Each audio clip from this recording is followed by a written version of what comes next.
사도행전을 좀 순차적으로 조금씩 사실은 개인적으로 좀 묵상하다가 이거 청년들하고 같이 좀 말씀 나눴으면 좋겠다 해서 좀 계속 주일에 우리가 언제까지가 될지 모르지만 사도행전을 조금 나누고 있는데 그냥 저는 좀 은혜가 되는 부분들을 하나님 고주마다 그 해당되는 주에 좀 주셔요. 그러니까 제가 그릇이 잘 안 돼서 표현력이 약해서 여러분들에게 표현을 잘 못하고 공감을 못해서 이 말씀의 은혜가 제가 누리는 것만큼 못 누리는 거지. 요즘 시대에 우리 청년들, 우리가 저희 그리스도인들이 살아가는 이 코로나 시절, 다시 한번 우리가 신앙의 본질에 대해 좀 생각할 수 있는 좋은 시간들이었던 것 같아요. 저는요. 오늘도 마찬가지인 게, 여러분 성령 하나님을 왜 우리가 만나야 되고, 왜 성령 하나님이 우리 가운데 충만해야 될까요? 되게 본질적인 질문인데, 성령 충만의 삶을 왜 살아야 됩니까? 라는 거예요. 이미 구원받았는데, 이미 구원받은 저와 여러분들의 삶 속에 왜 성령 하나님께서 임재하셔서 정말 강하게 성령의 권능으로 우리를 이끌어 주셔야 되느냐. 당연히 우리가 막연하게는 당연히 그렇게 사는 게 맞지라고 생각을 하는데, 왜? 만약에 그런 성령 충만이 안 되면 뭐 큰 문제가 생기나? 라는 걸 한번 질문해 보자는 겁니다. 늘 살아오던 대로 그냥 우리 흔히 루틴하게 살아가면 주일에 여러분들 늘 교회 오실 거고, 늘 식사 자리 앞에서 기도하실 거고, 자기 전에 하나님 찾고 또 매일매일 조금씩 성경을 읽어 나가는 삶을 살 거예요. 그냥 성령 충만이 하지 않더라도 여러분들의 늘 살아온 습관대로 살아가다. 그럼 그렇게 사는 게 의미가 없냐? 아니죠. 굉장히 중요하게 사는 거죠. 근데 그렇게 살면 그럼 될 텐데, 왜 목사님은 매번 그냥 성령에 우리가 사로잡혀야 된다, 성령 충만한 삶을 살아야 된다, 이런 얘기들을 하실까? 도대체 뭐 나보고 헌금 많이 하라는 거야? 뭐 이런 생각도 할 수 있고, 교회 봉사하라 해서 저러는 거구나. 교회 뭐 의자 날릴 게 있나? 이제 뭐 그런 식으로 생각을 오버하는 친구들도 있는데, 그게 아니라 정말 중요한 문제가 숨어 있다는 거예요. 성령 충만의 열매가 우리 뭐 성령의 9가지 열매뿐만 아니라 오늘 본문에서 저희가 한 가지 굉장히 중요한 열매를 발견하게 된다는 거예요. 말씀 이제 들어가기 전에 주중에 있었던 얘기를 좀 여러분들에게 드리면, 오늘 본문하고 좀 연관되어져서 이것도 하나님이 참 재밌게 역사하시는구나. 하나님이 굉장히 유머 코드가 있으신 것 같다는 생각이 든 거예요. 수요일, 목요일 서울 연회가 있었습니다. 금남교회에서. 그 서울 연회라면 서울 이 한강 북쪽에 있는 감리교가 다 모여서, 대표들이 모여서 그 연회, 그 정책을 결정하고, 또 중요한 일이 목회자들의 이제 그 과정을 이제 검증하고 안수를 주고, 이번에 좀 이슈가 됐던 것이 우리 한참 그 동성애 부분에서 막 교회 시끄러웠거든요, 교회가. 그거를 은연중에 좀 지지했던 분이 안수를 받는 연차가 됐는데, 그거 갖고 이제 좀 이렇게 얘기하시는 분이 생겼죠. 동성애 지지하는 목회자를 우리가 기독교 대한감리 이름으로 안수 줄 수 없지 않냐, 이제 논쟁이 있었고, 뭐 다행히 잘 이렇게 좀 해결된 것이, 뭐 지지하는 건 아니었다라는 거, 그냥 그분들에 대해서 요즘 이렇게 얘기 표현한 것들이 지지한 것처럼 들려서 이제 그걸 오해를 풀고선 정식으로 동성애 지지하지 않는다, 이런 어떤 공개적인 그 인정과 함께 안수가 수여되는 그런 해프닝도 있었는데, 그걸 말씀드리려고 한 게 아니라, 첫째 날 연회에 담임 목사님과 저 그리고 정화성 장로님이 참석을 했습니다. 그리고 이제 회의가 다 진행되고, 코로나 상황이라 아직 그때는 거리두기 단계가 있는 상황에서 전체가 다 들어가지 못하니까 거리두기도 하고 70%가 이제 있어요. 둘째 날 교회에 좀 일이 있어서 1시부터 시작되는 연회를 좀 늦게 가야 되는 거 아닌가 하다 미뤘는데, 결국엔 그 일이 마무리되지 않아서 그 둘째 날에 참석을 못했습니다. 그런데 뭐 회의 결정하는 것도 아니고 안수식과 은퇴식 이런 것들이 있어서 사실은 저희 교회나 지방에 해당되는 것이 별로 없어서 다행히 잘 지나갔죠. 참석을 못한 상황이어도 큰 문제가 없었습니다. 자, 그런데 문제는 그날 밤에 제가 전화를 받은 거예요. 아니, 담임 목사님 오셨는데 목사님 왜 안 오셨어요? 저한테. 그래서 무슨 소리예요? 아니, 조성민 담임 목사님 아까 회의 시작할 때 계시던데 왜 가우지 목사님 안 오셨어요? 라고 이제 질문들이 한 3명한테 전화 받은 거예요. 이게 한 사람이면 그냥 농담이나 장부밖에 짤 텐데, 3사람이 똑같은 전화를 하니까 제가 좀 이거 뭐지? 싶은 거예요. 그 시간에 목사님은 나랑 하루 종일 교회에 같이 계셨는데 담임 목사님이 두 분도 아니고 금양교회에 가 계실 리가 없잖아요. 아니라 그랬는데 너무 확고하게 봤다는 겁니다. 당신의 눈으로. 그래서 제가 인정을 잘 안 하잖아요. 그런 거에. 강대 강이라 막 그냥 이제 어디서 이게 이런 되도 않는 얘기를 하면서 막 이제 했죠. 그래서 결국엔 뒷모습을 본 건가 봐요 하고서 그쪽에서 이제 인정하도록 했는데 전화를 끊고 나서 한참을 생각하는데 왜 그런 일이 벌어졌을까? 비슷하게 닮아서는 아니고 제가 나름대로 결론 내린 건 사람은 보고 싶은 것만 본다. 그러니까 살짝 뉘앙스가 비슷한 분이 앉아 계셔도 조 목사님 오셨을 거야 라고 생각하고 그냥 그렇게 믿어버리는 거예요. 왜 오늘 이 얘기를 드리냐면 이 경험을 하고 나서 진짜 사람은 자기 보고 싶은 것만 보는구나 이 생각을 할 무렵에 대학원 시절이 생각이 난 거예요. 근데 이제 이거는 부정적인 부분이 아니라 보고 싶은 것, 아는 것, 내가 알고 있는 영역, 내가 정말 어떻게 보면 실력 있는 부분들이 더 잘 보일 수 있다는 거예요. 무슨 말이냐면 제가 대학원 다니던 시절에 이 사회적으로 제일 큰 이슈가 됐던 게 트랜스젠더 문제였어요. 뭐 씨부터 해가지고 방송계를 이제 막 나오면서 근데 이제 그게 왜 우리한테 이슈가 됐냐면 성경에는 분명히 반하는 현상이란 말이죠. 근데 그 영혼을 그럼 우리가 정죄해야 되냐? 사실 또 그렇지 않잖아요. 저희 만약에 동성교회에 그 트랜스젠더 되신 분이 회심을 하고 등록을 하면 성경에 돌로 쳐 죽이라 했으니까 너 나가 이럴 수 없잖아요. 분명히 우리가 영적으로 또 신앙적으로 분명히 케어할 부분이 있을 겁니다. 근데 그러다 보니까 이제 굉장히 이게 과격한 분들도 있고, 그래도 그들도 구원받아야 할 대상 아니냐라는 그런 부분. 요즘 동성애와 이슈가 좀 비슷하게 흘러가는 게 있는데, 근데 저희는 이제 그 관점으로 계속 보는 거예요. 목양적인 관점으로. 이분을 내가 목회 현장에서 만나면 어떻게 해야 돼? 전도사지만. 내 청년 중에 누군가 트랜스젠더가 등록을 했어. 아니면 기존의 청년이 그런 선택을 했어. 그럼 나는 목회자로서 어떻게 해야 돼? 이게 굉장히 큰 이슈였어요. 근데 대학원 동기인데, 이제 저보다는 형님인데, 한양공대에서 유전공학 박사 과정 중에 회심을 하고 신학대원 오신 분이 있습니다. 이분하고 얘기를 하면서 제가 그게 강한 거예요. 사람은 내가 아는 만큼, 내가 저기 보는 만큼도 다 얘기하는 거예요. 그러니까 내가 아는 만큼 볼 수 있고, 내가 관심 갖고 있는 그 부분에서 확실한 것이 있을 때, 다른 사람과 전혀 다른 관점으로도 볼 수 있다는 겁니다. 왜 그러냐면, 이분은 연구를 한 거예요. 계속 그 유전 쪽. 아직도 밝혀지지 않았지만 원인이 없지만 분명히 성적 호르몬 부분에서 유전적으로 이상이 있다는 겁니다. 그러니까 일반적인 것과 다르게 가는. 그래서 만약에 너 왜 네가 여자 성향을 갖고 있고 너 왜 남자를 좋아하고 이런 얘기를 막 못하는 게 이분은 다운종으로 태어난 친구 같은 경우 염색체가 몇 번이 분리가 안 되는 다운종이 되는데 그건 그가 선택한 게 아니거든요. 그런데 너 왜 다운종으로 태어났어? 라고 하는 것과 같은 비난이 될 수 있다는 거예요. 그러니까 성적 취향의 어떤 자극점을 쫓다가 후천적으로 그렇게 된 사람들은 논외지만 선천적으로 어쨌든 유전자 쪽에 이상이 있을 것 같은 가능성이 있어서 된 사람들에 대해선 목양적인 관점이 전혀 달라져야 된다는 얘기를 하는 겁니다. 그 형과 제가 얘기를 하면서 저도 되게 많이 알아보고 다시 찾아보게 되니까 우리가 막연하게 하는 것과 좀 다른 이야기들이 좀 많이 있더라고요. 동성애도 마찬가지겠지만 여하튼 그분이 보는 관점이 유전공학을 박사 과정까지 하니까 인문학을 공부한 저희와는 전혀 다른 관점에서 접근을 하더라는 겁니다. 여러분 이 얘기를 왜 하냐? 제가 만나본 이제까지 살아오면서 만나본 많은 분들, 직업군이나 전공이 다 다른 분들을 만났는데 어떤 사회적인 이슈나 현상이 생겼을 때 의사는 의학적으로 접근합니다.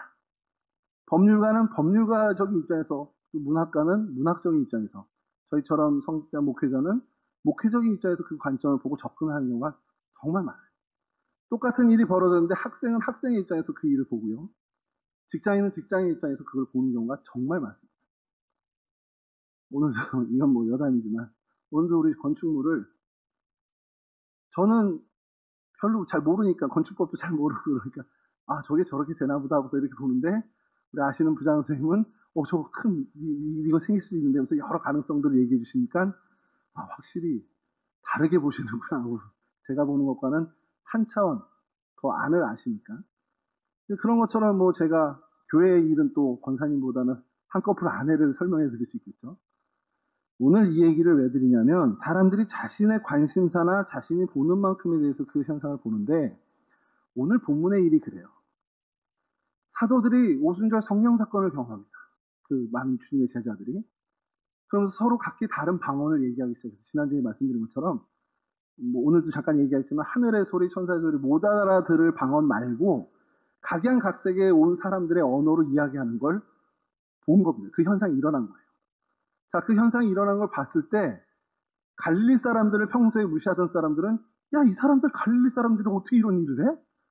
야, 쟤 맨날 정규꼴찌 하던 애가 어떻게 이걸 풀었어? 이런 식의 뉘앙스로 얘기를 한단 말이에요. 근데 오늘 본문에 시작되는 사람은 뭐라 그러냐면, 또 어떤 사람들이 등장하는데, 그 사람들은 이래요. 조롱하며 이르되 그들이 세술에 취하였다. 뭡니까? 야, 쟤네들 취했어. 이 얘기를 한 겁니다. 반응이 다르죠. 어떤 사람들은, 야, 저 무식쟁이들이 어떻게 이거를 얘기해? 놀라는데, 이 사람들은, 얘네들 술 취했구나. 이렇게 평가를 하는 겁니다. 근데 오늘 제가 이들과 비교할 베드로는 그 즉각적으로 뭐라 그러냐면, 사람들한테, 야, 내 말 좀 들어봐. 취한 게 아니야. 지금, 야, 나 아침 9시인데 무슨 취해. 그러면서 이야기한 게 요엘서의 이야기라면서 하나님의 말씀의 그 이루어짐에 대해서 설명합니다. 결론을 그냥 딱 말씀드리고 오늘 말씀 길게 할 게 아닌 게, 세술에 취했다.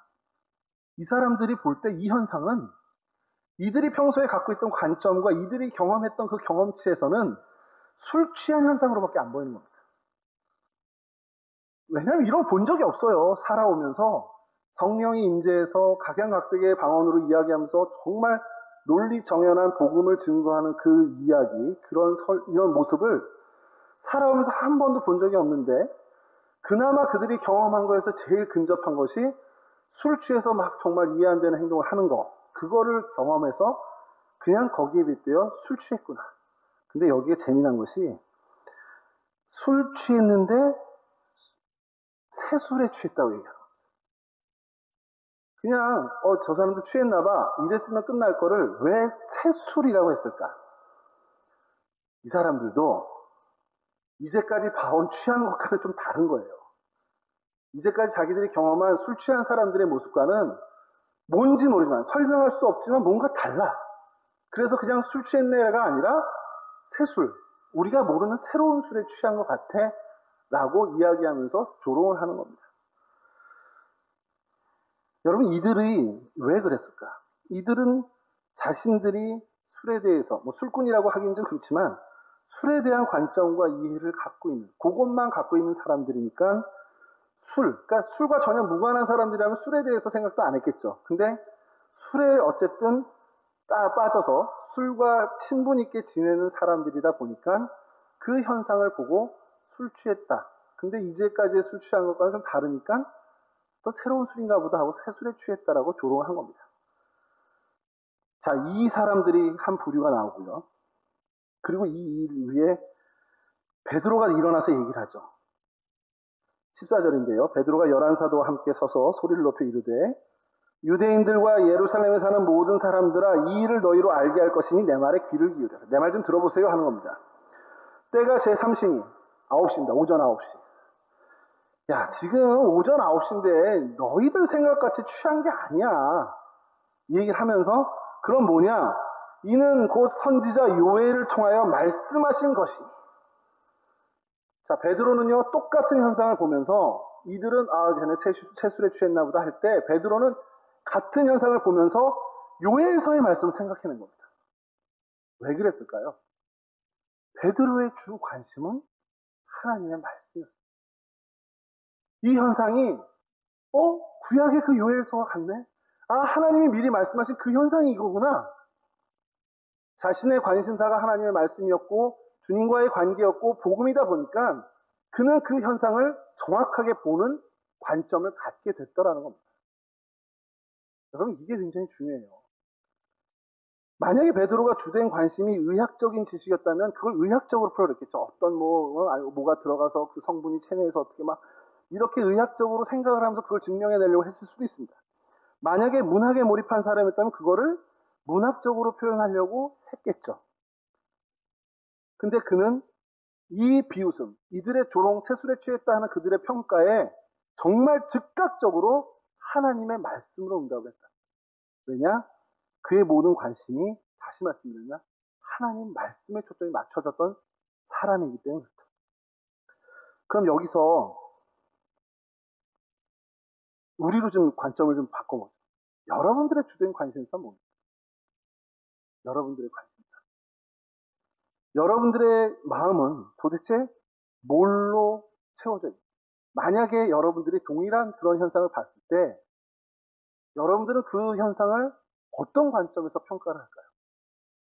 뭐 세술이나 뭐 하나님 말씀 그걸 제외하고라도 여러분들이 만약에 그걸 봤다. 좀 상상해 보면 내가 그 현상을 봤으면 나는 그 사람들을 뭐라고 했을까?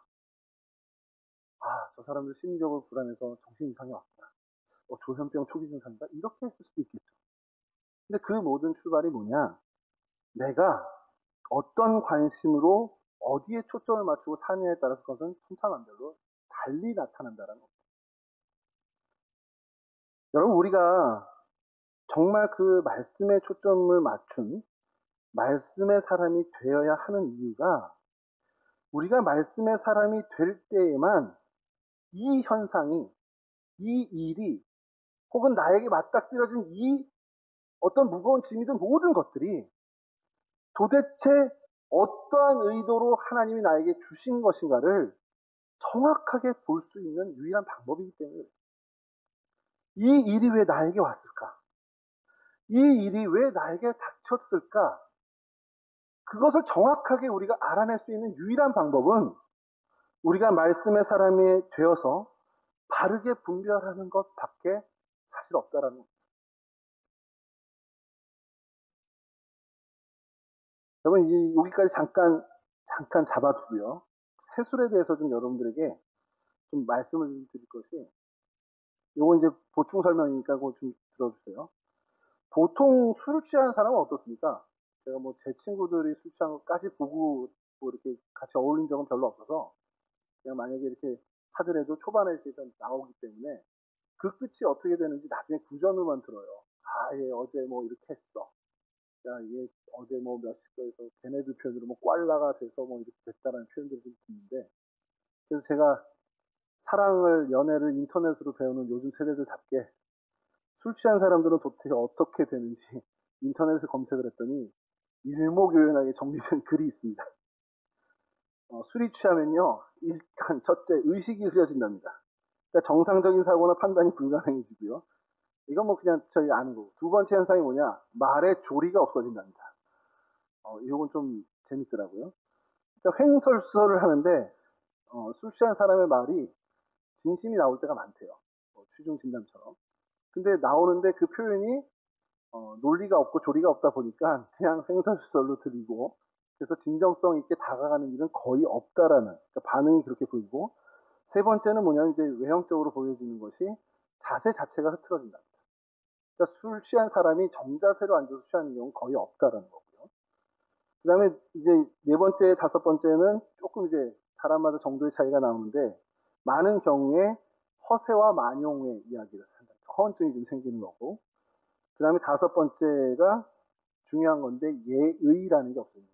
그러니까 뭐 선배님 뭐 이런 게 아니라 사람으로서 어떤 그 예의 있잖아요. 굉장히 사람이 무례해지는 그 과정을 거친다. 그러면서 이제 여섯 번째 마지막으로 배려라는 게 상실된 사람이 된다. 그러니까 나만 알게 되는 나 중심 사고로만. 그러니까 술이 취한 사람이, 그 글에서는 그래요. 술이 취한 사람이 옆 사람이 젓가락 떨어지고 주워 주는 일은 없다. 그런 얘기를 하더라고요. 그걸 보면서 남녀노소를 막론하고 술 취한 사람들이 보통 이런 일이 벌어지는데, 아까 그래서 그분들, 그 조롱하던 사람들의 심리가 설명이 되는 거예요.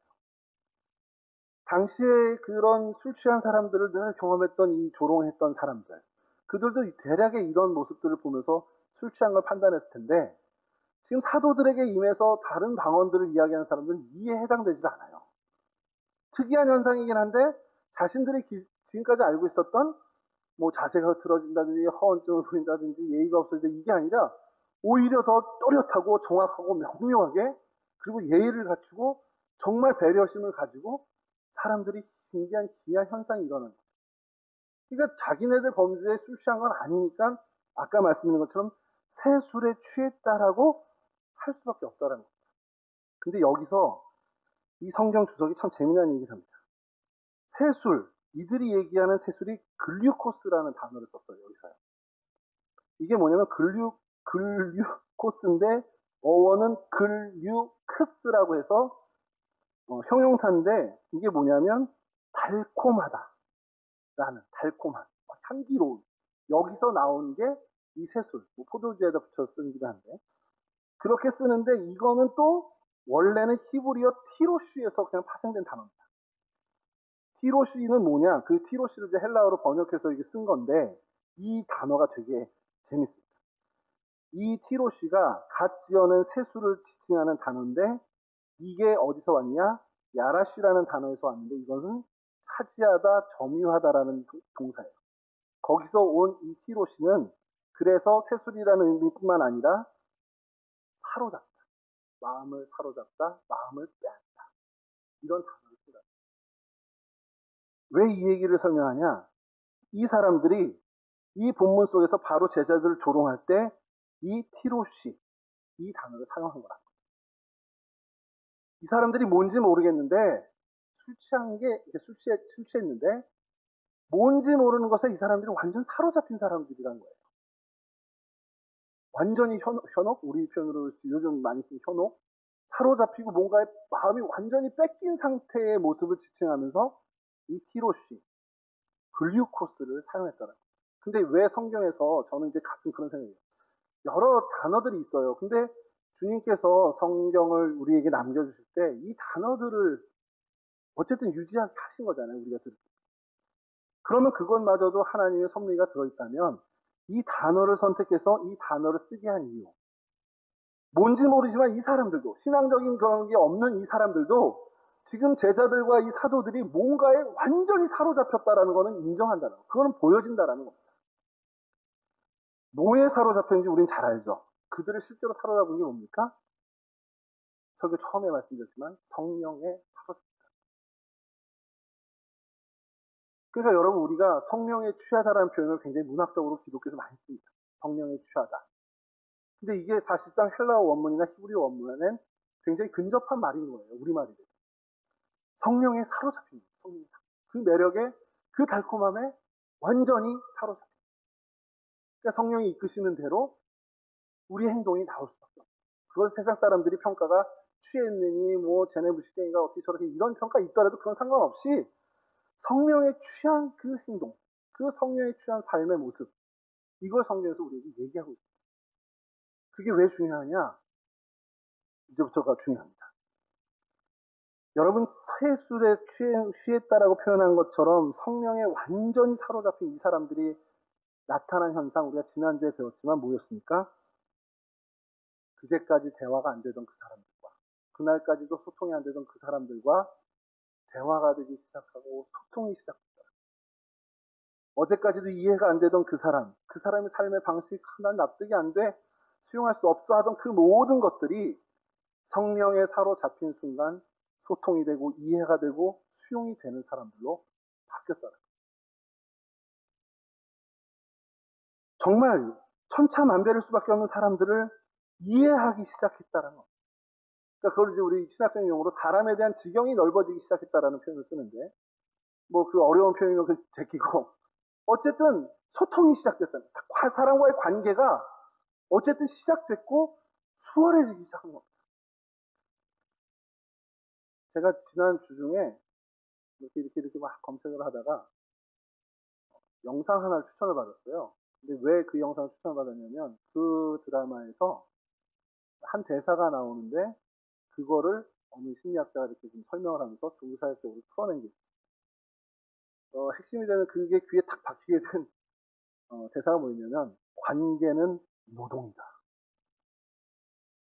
공감이 되세요 혹시?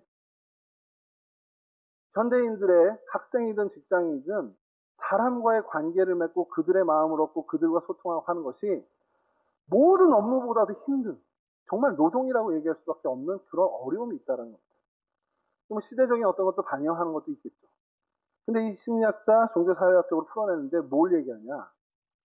대다수의 한국에 존재하는 모든 조직들이 다 그런 조직원들이 그런 아픔을 갖고 있다는 거예요. 그런 어려움을 갖고 있다는 거예요. 단계가 노동이다, 힘이다. 내가 어쨌든 신경 쓰고 해야 되는 숙제 같은 거다라고 하는데 그게 무시되는 조직이 있더라는 거예요. 장신 연구해다 보니까. 뭐 막무가내로 하는 건 아니겠지만 그게 즐거움이 되고 활력소가 되고 그게 어떻게 보면 에너지가 되는 조직이 있더라는 거죠. 그게 뭐냐? 교회더라는 거예요. 제가 그걸 들으면서 아 그래 교회에서 저 사람하고 관계를 위해서 내가 정말 숙제하듯이 뭔가 하는 거는 드물긴 하지. 왜냐면 나는 정말 그 사람에서 기도만 하면 되는 거야. 그러면 그거는 저절로 더 하나님이 풀어주시는 경우를 너무 많이 봤어요. 싸움이 없다라는 게 아니고 다툼이 생기고 갈등이 생기는 것도 있습니다. 그러나 그 해결이 다 우리 신앙 안에서 해결이 되더라는 거예요. 왜냐하면 대화해의 예수 그리스도께서 그 안에 계시고 정말 소통의 영이신 성령께서 성도 간의 교통을 주재하시니 가능하다라는 거죠. 이건 이제 목회자적 관점에서 그 현상을 보는 겁니다. 아 그래 성령 하나님의 많은 사역이 있지만 성령 하나님의 정말 그 많은 사역 중에 정말 중요한 한 사역이 서로의 교통. 사도신경의 성도의 교통이라고 표현하지만 오늘 우리의 표현을 하면 소통과 나눔과 이해와 수용이다. 여러분 살아가면서 이렇게 좀 뭐 약간은 무리수일 수 있겠지만 나를 진단하는 그 좌표 중에 하나가 내가 뭔가 불편한 사람과 불편한 관계가 내 안에 있는가, 특별히 신앙 공동체 안에서 나랑 불편한 관계가 있는가를 한번 계속해서 점검해야 될 필요가 있습니다. 만나면 껄끄럽고 이해하기 싫고 여기서 잠깐 저쪽에서 나를 거부하는 건 제외입니다. 저쪽에서 나를 거부하는 건 내 책임 아니에요. 그건 제 잘못이 아닌데 내 마음에 저 사람이 꺼려지고 좀 피하고 싶고 불편하고 어렵고 그게 어르신이나 어려운 거 말고 그냥 진짜 난 헷갈려서 힘들어 뭐 이렇게 하는 그런 어려움이 있다면 그걸 계속 점검하면서 해결을 해야 되는데 어떻게 해결하겠습니까? 성령에 사로잡힌 것. 성령 하나님이 그와 나 사이에 임하면 평강의 왕이신 주님이 그 사이에 임하신 것과 같고 그러다 보니 그 사이에 평화의 관계가 회복되어집니다. 그게 성령 하나님이 우리에게 주시는 굉장히 중요한 성령의 사역이고 성령의 열매입니다.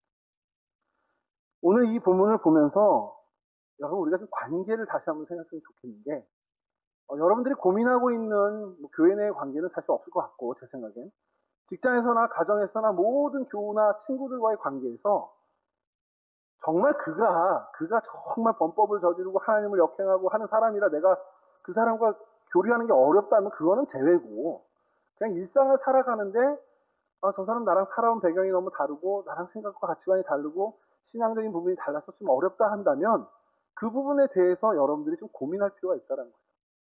왜냐하면 그런 일들마저도 성령 하나님이 우리에게 임하면 어제까지도 이해 안 되고 막혔던 그 소통이 단번에 풀리는 이 오순절 사건처럼 성령에 사로잡혔을 때 우리는 사람에 대한 지경이 확장될 수밖에 없다는 거예요. 역으로 만약에 그런 불편한 관계가 그런 어떤 어려운 힘든 일들이 계속 지속된다면 나를 한번 하나님 앞에 다시 점검해야 되는 거예요.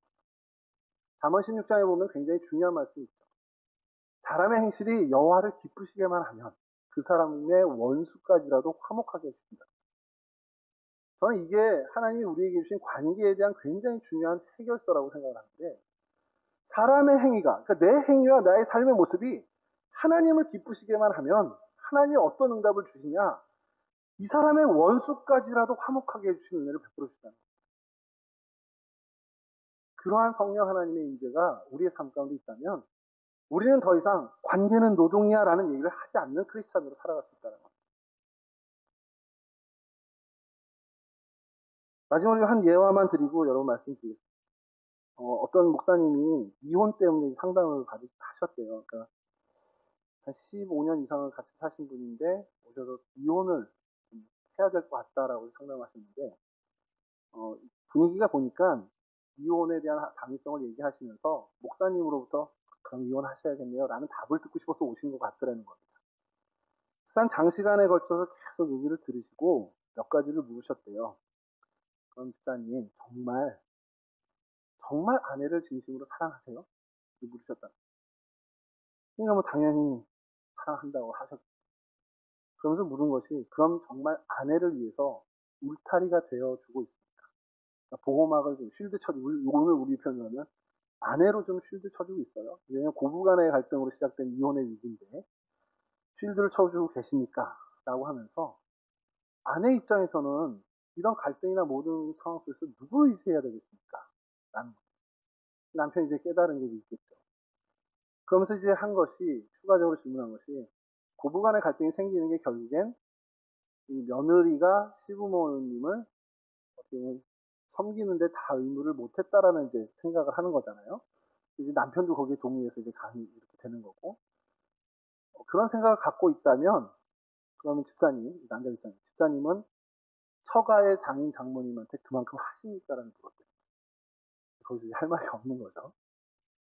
그러면서 이제 또 이제 신앙으로 돌아와서 중요한 것을 물으신 것이 집사님은 주님의 법칙으로 사십니까? 공자의 법칙으로 사십니까?를 물으셨어요. 저는 이제 그 얘기에서 이게 핵심이다. 여러분 오늘날 우리가 크리스찬으로 살고 있는데 크리스찬으로 살고 있지만 부정적인 의미에서의 유교적 법칙을 너무 강조하면서 사는 것들이 있습니다.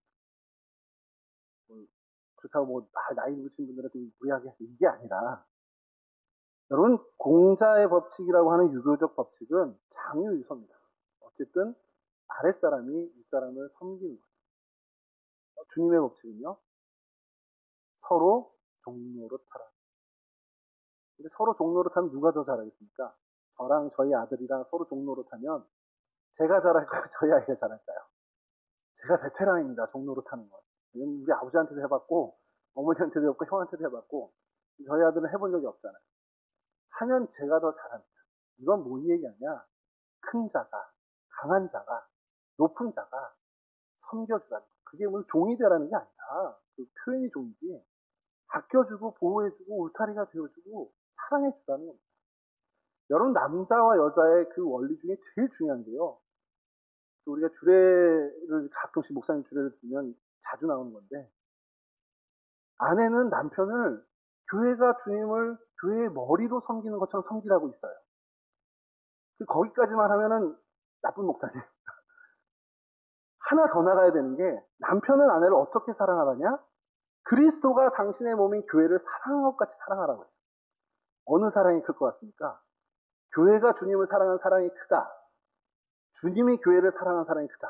비교가 안 됩니다. 이건 뭐냐? 남편 된 자가 아내 된 자, 높은 자가 낮은 자, 강한 자가 약한 자를 사랑하고 돌보는 크기와 깊이와 넓이가 비교가 안 되게 커야 된다는 거예요.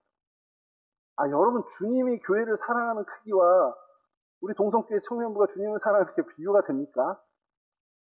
이러고 앉아있는데 주님이 사랑하는 거 생각하면 우리가 이러고 있어야 되겠어요? 정말 뭐 피를 토하면서까지 주님을 사랑해야 돼. 주님이 우리를 사랑하신 건 당신의 생명을 내어주셨어요. 찢기는 그 고통 속에서 정말 억울하게 아무것도 잘못하신 게 없는 그분이 우리를 살리기 위해서 하신 그 사랑이에요. 이제까지 교회가 그리스도를 위해서 그만한 사랑을 보인 교회가 사실 있나요? 역사 속에서 저는 없다고 봅니다. 뭐 순교자들 정도? 뭐 그래도 주님 따르는 그런데 이 땅에 어느 교회가 자신들의 욕심을 다 내려놓고 주님을 위해서 정말 모든 걸 다 포기한 저는 아직 못 봤습니다. 우리가 이제 그렇게 돼야 되는데 여하튼 그렇게 주님의 법칙은 그러한 원리예요. 그래서 집사님에게 유교적 법칙을 따르십니까? 주님의 법칙을 따르십니까? 이게 큰 결정타가 됩니다. 회개하게 된 겁니다. 그래서 뭐 그 이혼이 아닌 더 잘 회복돼서 지내셨다라는 얘기를 봤는데 그러면서 그런 생각이 드는 거예요. 이 고부 간의 갈등도 만약에 공자를 내 머리 주인으로 모신 사람이라면 시어머니로서 당연히 며느리의 상전이 돼야 될 겁니다. 그런데 그 시어머니가 주님을 머리로 모신 그런 분이라면 며느리를 오히려 더 사랑하고 딸처럼 대했겠죠. 대할 겁니다. 그렇게 해야 됩니다. 주님보다 공자를 더 신뢰하는 사람이라면 남편은 여러분 잘 모르겠지만 여필 종부라고 해서 아내를 그렇게 생각하고 하겠지만 주님을 머리로 삼는 사람이라면 그런 아내를 오히려 내가 섬기고 더 아끼는 사람, 그런 남편이 되어야겠죠. 내가 공자의 제자라면 아내한테 신부모님에 대한 의무를 요구하죠. 그것만 요구하죠. 근데 내가 주님의 제자라면 내가 처갓댁에 계신 장인 장모님에 대한 의무를 다하는 사람이 돼야 됩니다. 여러분 이게 왜 중요하냐면 내가 그리스도의 사람이다.